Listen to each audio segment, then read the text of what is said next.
Hello there, I'm Raheela Mahomed. This is Al Jazeera live from Doha. Also coming up, the 4 Arab countries blockading Qatar say their initial list of 13 demands to end the Gulf crisis is back on the table.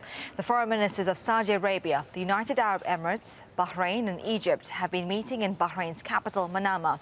They offered no plan to move forward, but they did hint that they were open to dialogue. Well, changes to Zimbabwe's monetary policy has generated a strong discussion online. A drop in value of the local bond note has caused what some are calling panic buying.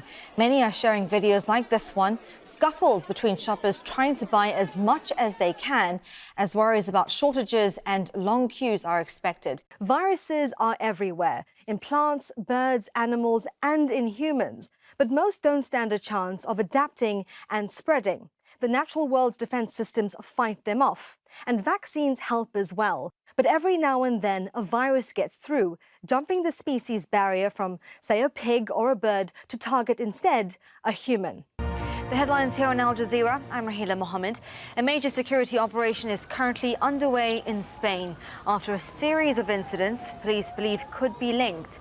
In the resort town of Cambrils, south of Barcelona, 5 attackers carrying explosive belts ran over civilians with a car, injuring 7 people. This largely untouched part of East Kalimantan will become the new capital of Indonesia if the president has his way. The first stage of construction will be around this land. There'll be a presidential palace, ministries and housing for government and schools. Elsewhere, there'll be hotels, businesses and offices to meet the demand of the city's new population. Around 4 million people live in Muara Baru on the north coast of Jakarta. Many stay in unsafe buildings and partially submerged streets like this.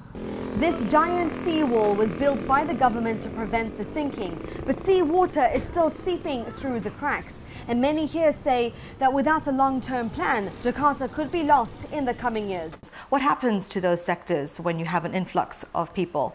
Well, I mean, first of all, on current situation, You are going to be footing the bill of 32 billion US dollars. yeah, around that.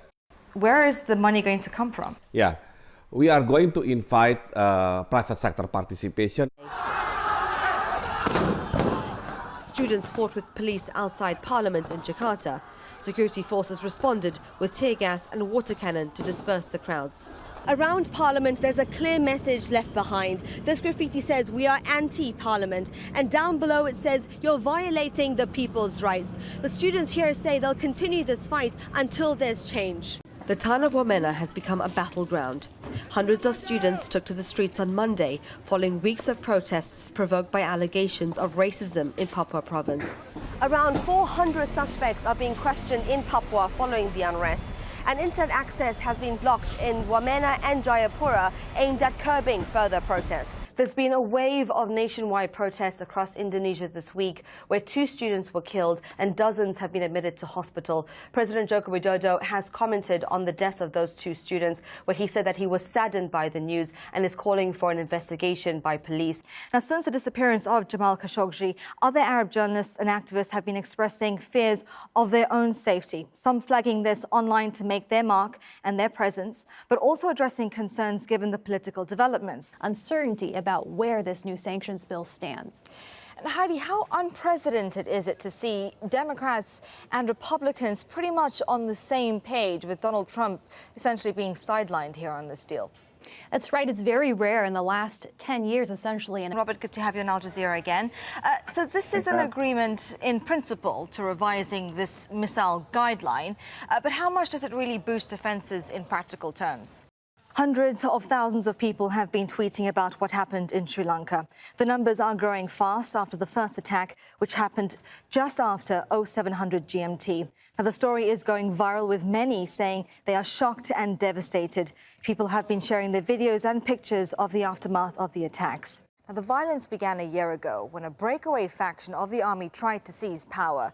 And since then, thousands have been arrested. Erdogan has renewed his call to reinstate the death penalty for coup plotters while speaking to supporters outside Parliament. There have been tense scenes in North London after a van appeared to deliberately target pedestrians. The Muslim Council of Britain says the vehicle ran over worshippers as they left a mosque in the Finsbury Park area. One person was killed and 10 others have been injured. The incident is currently being treated as a potential terrorist attack. Provocative chromatic colours and abstract shapes. Experimental art in the form of architecture, technology and science. All on show here in a former fire station, now an art gallery in the Qatari capital. 81 masterpieces from some of the most influential figures in Russian art history. This piece by Vladimir Tatlin is called Tatlin's Tower. The architect and artist designed this meant to be 400-meter tower of iron, glass and steel. Now, each of the structures was meant to revolve at different speeds. It was so ahead of its time, but never built, a symbol of what could be achieved in the form of modern architecture. And those are the headlines. The news continues here on Al Jazeera after Inside Story. And you can find much more on our website, aljazeera.com, for all the latest news, analysis and video. Up next, though, is The Stream. Bye-bye.